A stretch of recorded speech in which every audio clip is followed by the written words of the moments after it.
Chapter 25. Jason. Jason rose from his deathbed so he could drown with the rest of the crew. The ship was tilting so violently he had to climb the floor to get out of sickbay. The hull creaked, the engine groaned like a dying water buffalo. Cutting through the roar of the wind, the goddess Nike screamed from the stables, "You can do better, Storm! Give me 110%!" Jason climbed the stairs to the middle deck. His legs shook, his head spun. The ship pitched to port, knocking him against the opposite wall. Hazel stumbled out of her cabin, hugging her stomach. "I hate the ocean." When she saw him, her eyes widened. "What are you doing out of bed?" "I'm going up there," he insisted. "I can help." Hazel looked like she wanted to argue. Then the ship tilted to starboard, and she staggered towards the bathroom, her hand over her mouth. Jason fought his way to the stairs. He hadn't been out of bed in a day and a half. Ever since the girls got back from Sparta, he'd unexpectedly collapsed. His muscles rebelled at effort. His gut felt like Michael Varus was standing behind him, repeatedly stabbing him and yelling, "Die like a Roman! Die like a Roman!" Jason forced down the pain. He was tired of people taking care of him, whispering how worried they were. He was tired of dreaming about it being a shish kebab. He'd spent enough time nursing the wound in his gut. Either it would kill him, or it wouldn't. He wasn't going to wait around for the wound to decide. He had to help his friends. Somehow he made it above deck. What he saw there made him almost as nauseous as Hazel.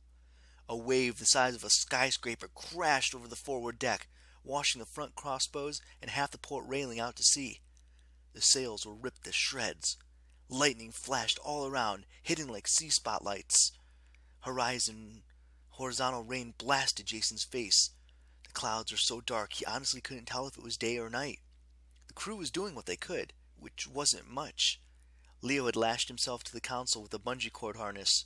That might have seemed like a good idea when he rigged it up, but every time a wave hit, he was washed away, then smacked back into his console board like a human paddleball. Piper and Annabeth were trying to save the rigging. Since Sparta, they'd become quite a team, able to work together without even talking, which was just as well since they couldn't have hurt each other over the storm. Frank, well, Jason assumed it was Frank, had turned into a gorilla. He was swinging upside down off the starboard rail, using his massive strength and his flexible feet to hang on while he untangled some broken oars. Apparently, the crew was trying to get the ship airborne, but even if they managed to take off, Jason wasn't sure the sky would be any safer. Even Festus, the figurehead, was trying to help. He spewed fire at the rain, though that didn't seem to discourage the storm. Only Percy was having much luck. He stood by the center of the mast, his hands extended like he was on a tightrope. Every time the ship tilted, he pushed in the opposite direction and the hull stabilized.